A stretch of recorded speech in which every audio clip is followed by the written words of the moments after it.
औज़ बिल्लाहि मिनश्शैतानिर्रजीम बिस्मिल्लाहिर्रहमानिर्रहीम अस्सलामु अलैकुम वरहमतुल्लाहि वबरकातुहू। नाज़रीन इकराम, मैं हूँ फैसल सैयद। आप मेरा यूट्यूब चैनल देख रहे हैं। उम्मीद करता हूँ आप जहाँ भी होंगे रब ताला की पनाह में आफ़ियत से होंगे। नाज़रीन इकराम, बहुत सारी लेटेस्ट डेवलपमेंट्स हैं जो लेकर आपकी खिदमत में पेश हुआ हूँ। इस हवाले से जनाब सबसे पहले जो है वो सबसे बड़ी खबर जो है वो यही है कि पाकिस्तान में कारोबारी ज़िंदगी जो है तकरीबन बड़े बड़े शहरों में वो मुअत्तल हो चुका है, क्योंकि पीटीआई के जो कारकुन हैं उन्होंने धरने दिए हुए हैं। सबसे पहले पिंडी इस्लामाबाद की बात कर लूँ। यहाँ पर तो इस्लामाबाद को इन्होंने चारों तरफ से घेरा हुआ है और बाकी शहरों से रब्ता मुनक़ता हो चुका है। इस को बड़ा सीरियसली लिया जा रहा है। राना सनाउल्लाह साहब ने प्रेस कॉन्फ्रेंस की है, जिसमें उन्होंने कहा, सूबाई हुकूमतों को लिखा है कि आप ये रास्ते खुलवाएँ, अपना कानूनी और आइनी हक जो है वो पूरा करते हुए इनको यकीनी बनाएं कि ये रास्ते खोले जाएं। और इसके साथ ही जनाब ये जो इस्लामाबाद के आईजी साहब हैं, उन्होंने रात को जो है वो सेक्रेटरी दाखिला को है ख़त लिखा है। ख़त में उन्होंने इजाज़त तलब की है कि जो ये रास्तों की बंदिश है इनको खोलने के लिए उन्हें इख्तियार दिया जाए कि वो जाके खुलवाएं। अब बात या सवाल ये पैदा होता है कि वो रास्ते खुलवाने जाएंगे, ज़ाहिर है बाई फोर्स खुलवाएंगे। लोग बैठे हुए हैं सड़कों पर, तो उन पर जब फोर्स इस्तेमाल की जाएगी तो हालात मज़ीद बढ़ेंगे कुशीदगी की तरफ। और मेरा नहीं ख्याल कि इस्लामाबाद पुलिस कितनी बड़ी तादाद में भेजी जाएगी रास्ते खोलने के लिए, और मुजाहिरीन की तादाद जितनी बड़ी है उनके साथ टकराव होगा। टकराव के बाद जो हालात मज़ीद बदतरी की तरफ जाएंगे। इस सिलसिले में अब देखिए वो इजाज़त देते हैं या नहीं देते। सूबाई जो हैं दारुल हुकूमतें, अब वो अपना किरदार कैसे पूरा करती हैं ये भी देखना होगा। इसके साथ ही गवर्नर राज जो है उसकी लगाने की भी जी ज़ोरों शोर से जारी है। बाज़ का सुनाई दे रही है। और हुकूमत पंजाब जो है वहाँ के गवर्नर जो है उन्होंने लेटर लिख दिया है गवर्नर राज के हवाले से। गवर्नर राज के लगाने के लिए हालात होते हैं जी, जब अमन आमा की सूरत-ए-हाल आउट ऑफ कंट्रोल होती है तो फिर ही गवर्नर राज के बारे में सोचा जाता है। तो उन्होंने तो लिख दिया है, बाकी भी गवर्नर्स हैं शायद उन्होंने अभी तक नहीं लिखा। पंजाब में ज़्यादा प्रॉब्लम है। गवर्नर हाउस की हिफाजत के लिए वहाँ पे रेंजर्स तलब की गई है। आपको याद है कि पहले भी गवर्नर थे, उन्होंने भी रेंजर्स तलब की थी, उस वक्त नहीं तलब वहाँ भेजी नहीं गई थी। तो ये सूरत हाल है जनाब। इसके बाद जनाब आते हैं पीपल्स पार्टी की एक बहुत बड़ी शख्सियत जनाब हाजी नवाज़ खोखर।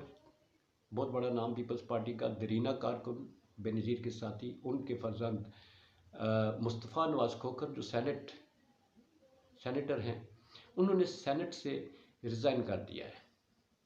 ये बहुत बड़ी बात है जी। पीपल्स पार्टी के बहुत बड़े पुराने काम करने वाले, इनकी कुर्बानियाँ हैं पीपल्स पार्टी के साथ। नवाज़ खोखर साहब जो हैं उनके ये बेटे थे, इन्होंने रिज़ाइन कर दिया। और वजह ये बताई है कि पीपल्स पार्टी उनकी कारकर्दगी से खुश नहीं थी। आपको याद है कि जो आज़म सवाती साहब हैं उन पर जो तशद्दुद हुआ और जो वीडियो आई उसके हवाले से नवाज़ खोखर साहब पीपल्स पार्टी की तरफ से वो वाहिद शख्सियत है जिन्होंने मजम्मत की थी।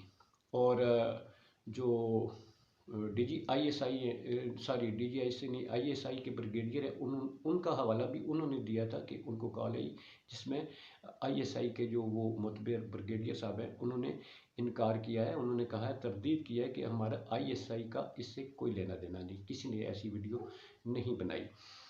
तो दूसरी तरफ जनाब एतजाज़ अहसन साहब, आपको पता है बहुत बड़ी एक नामवर शख्सियत पीपल्स पार्टी की, वो इमरान खान साहब से मिले हैं। उनकी आज बड़ी मुलाकात हुई है ज़मान पार्क में। ये हमसाये भी हैं जी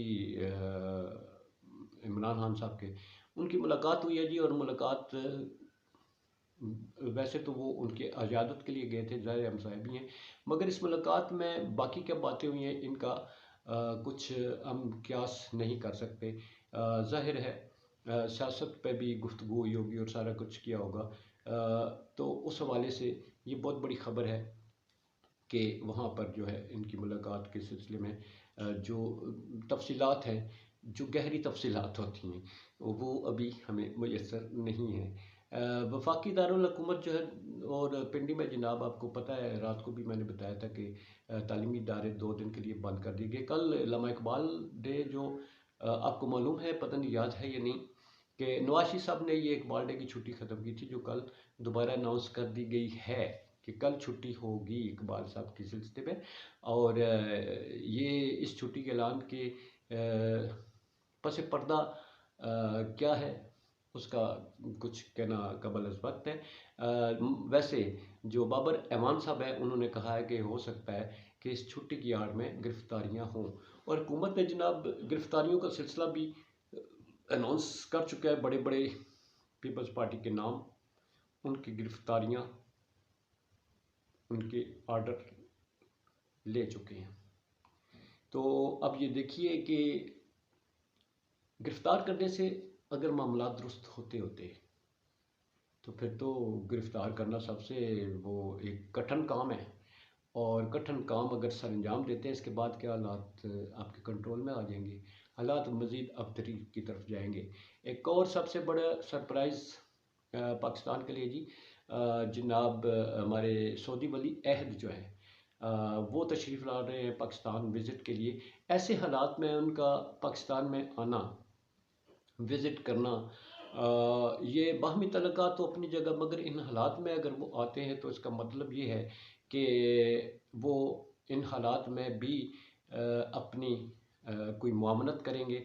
हो सकता है उन्हें कहा भी गया हो कि वो हमारी हेल्प करें, मगर एक जब दौरा करता है, एक मुअज़्ज़ज़ मेहमान आता है, और ख़ास तौर पर सऊदी अरब के साथ हमारे तल्लुकात जो है वो आपको पता है कि वो किस तोयत के हैं। तो अगर वो कोई इसमें मुफ़ाहमत की बात करते हैं, दोनों फ़रीक़ैन जो हैं इनको सामने आमने ला के, तो इनके साथ कोई बैठने की बात करते हैं, हालात को संवारने की बात करते हैं, अपना किरदार अदा करने की बात करते हैं, बीइंग गारंटर जो हैं वो कोई श्योरिटी देते हैं कि मैं गारंटी देता हूँ, तो हो सकता है कि हालात को संभाला मिल सके। अब इलेक्शन की बात रह जाती है जी, इलेक्शन कराते हुए नज़र नहीं आते इसमें। जैसा कि हुकूमत मरीम औरंगज़ेब साहिबा भी, और बाकी रहनुमा भी इनके कहते हैं कि इमरान खान साहब अहम तैनाती के सिलसिले में चाहते हैं कि ये फ़ौरन इलेक्शन करवाया जाए, जबकि इमरान खान साहब इससे लातल्की का बारहा इजहार कर चुके हैं। वो कहते हैं कि तैनाती से मेरा कोई लेना देना नहीं है, मेरा लेना देना ये है कि वक्त से पहले इलेक्शन करवाएं, और जो जीतता है उसके हवाले हुकूमत कर दे। मगर हुकूमत पसो पेश से काम लेती है जी। जरदारी साहब जो हैं वो भी, और बाकी रहनुमा भी जो है वो नहीं चाहते। मैं आज एक बड़े मज़े की जरदारी साहब से बात आ गई। आज मैं एक इंटरव्यू देख रहा था, अहमद मीर साहब जो है जरदारी साहब से इंटरव्यू कर रहे हैं, और जरदारी साहब जो हैं वो कहते हैं कि मैंने कहा था मैं हुकूमत गिरा दूंगा, उस वक्त मैंने कहा था, क्योंकि गिराना हमारे लिए कोई मुश्किल काम नहीं था, और ऐसी कोई बात नहीं है। मैंने मैं जो कहता हूँ सियासत में, मेरे साथ जो हैं मेरे खिलाड़ी हैं, जो हमारी नर्सरियों के पले हुए हैं, वो बाबर एवान साहब है, और दीगर जो है वो इमरान खान साहब के साथ बैठे हुए हैं, वो मेरी ट्रेन हुए हुए हैं, और मेरी सियासत का वो अंदाज़ जानते हैं कि मैं किस तरह की सियासत करता हूँ। तो इस दौरान अहमद मीर साहब कुछ क्लिप्स ला रहे थे 2019 के, जो जिसमें जरदारी साहब ये इंटरव्यू बकौल अहमद मीर के ये ऑन एयर नहीं किया गया था, तो वो उसने दोबारा चलवाया कि जनाब आप क्या कह रहे थे। उसमें बताया कि जरदारी साहब जो है उससे मुखातिब होते हैं उस प्रीवियस इंटरव्यू में, कि जनाब हम गिरा सकते हैं ये हुकूमत, अगर मैं चाहूँ तो मेरे लिए कोई मुश्किल काम नहीं है। मैं सोच रहा था कि अहमद मीर साहब जो हैं, बड़ा नाम है इसमें हमारे मीडिया में, इलेक्ट्रॉनिक प्रिंट मीडिया में, एक जानी पहचानी शख्सियत, बहुत ज़बरदस्त किस्म काम करते हैं वो, और हुकूमती इदारों में बहुत इन होते हैं। मैं देख रहा था वो ये क्यों नहीं चला रहे थे कि जरदारी साहब जो हैं वो नवाज शरीफ साहब के बारे में क्या कहते रहे हैं। वो जो कि ये मुल्की सालमियत के लिए सिक्योरिटी रिस्क बन चुका है, इसकी हुकूमत कराना बहुत ज़रूरी हो चुका है।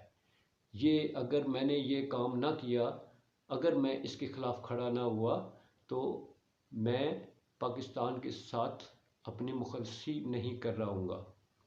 میں پاکستان کی بہتری کا سوچنا چاہتا ہوں، اور بہتری اسی میں ہے کہ یہ سیکورٹی رسک ہے، اس کو فوراً ہٹایا جائے۔ احمد میر صاحب ایسے تو نہیں نہ چلاتے جی، ظاہر ہے ان کا بھی اپنے مسئلے وہ سلسلے چل رہے ہوتے ہیں، تو وہ اس طرح کی باتیں تو نہیں کرتے نا۔ تو پھر زرداری صاحب غربت کا کہہ رہے تھے جی، وہ عمران خان کے دور میں غربت، پھر جناب بیروزگاری۔ بھائی آپ سے پوچھا جائے، آپ تو 4 دفعہ مرکز میں بیٹھے رہے ہیں، 16-20 سال سے آپ کراچی میں بیٹھے ہوئے ہیں، آپ نے کتنا سارا لوگوں کو دودھ کی نہریں بہا دی ہیں۔ تھر کی صورتحال دیکھیں، بھوک اور ڈنگ افلاس نے وہاں ڈیرے ڈالے ہوئے ہیں، وہاں پانی کے مسائل ہیں، بیماریاں ہیں، کیا کچھ ہے وہاں پر، آپ نے کیا کیا؟ 4 دفعہ مرکز میں رہے، آپ نے کیا کیا؟ آپ نے تو روٹی کپڑا اور مکان کا نعرہ لگایا ہوا تھا، یاد ہے آپ کو یا یاد نہیں ہے؟ مگر جناب ذوالفقار علی بھٹو صاحب جو ہیں، انہوں نے روٹی کپڑا اور مکان کا نعرہ لگایا تھا۔ چاہتا ہے کیا انسان؟ روٹی کپڑا اور مکان، اور روٹی کپڑا مکان انہوں نے چھین لیا تھا۔ پتہ نہیں کچھ لوگوں جو سینئر سٹیزن ہیں انہیں یاد ہوگا کہ بھٹو صاحب نے آتے ہی سب سے پہلے یہ کام یہ کیا تھا کہ لوگوں کو آٹا راشن کارڈ پہ ملنا شروع ہو گیا تھا، چیزیں بلیک ہونی شروع ہو گئی تھیں، لمبی لمبی قطاریں لوگوں کی کھڑی ہوتی تھی، راشن ڈپو بنائے گئے تھے جہاں سے لوگ آٹا لینے کے لیے، اور وہ بھی انتہائی گھٹیا قسم کی جو ہے اس کی کوالٹی ہوتی تھی، وہ آٹا لائنوں میں کھڑے ہو کے ذلیل ہو کے لوگوں کو دیا جاتا تھا۔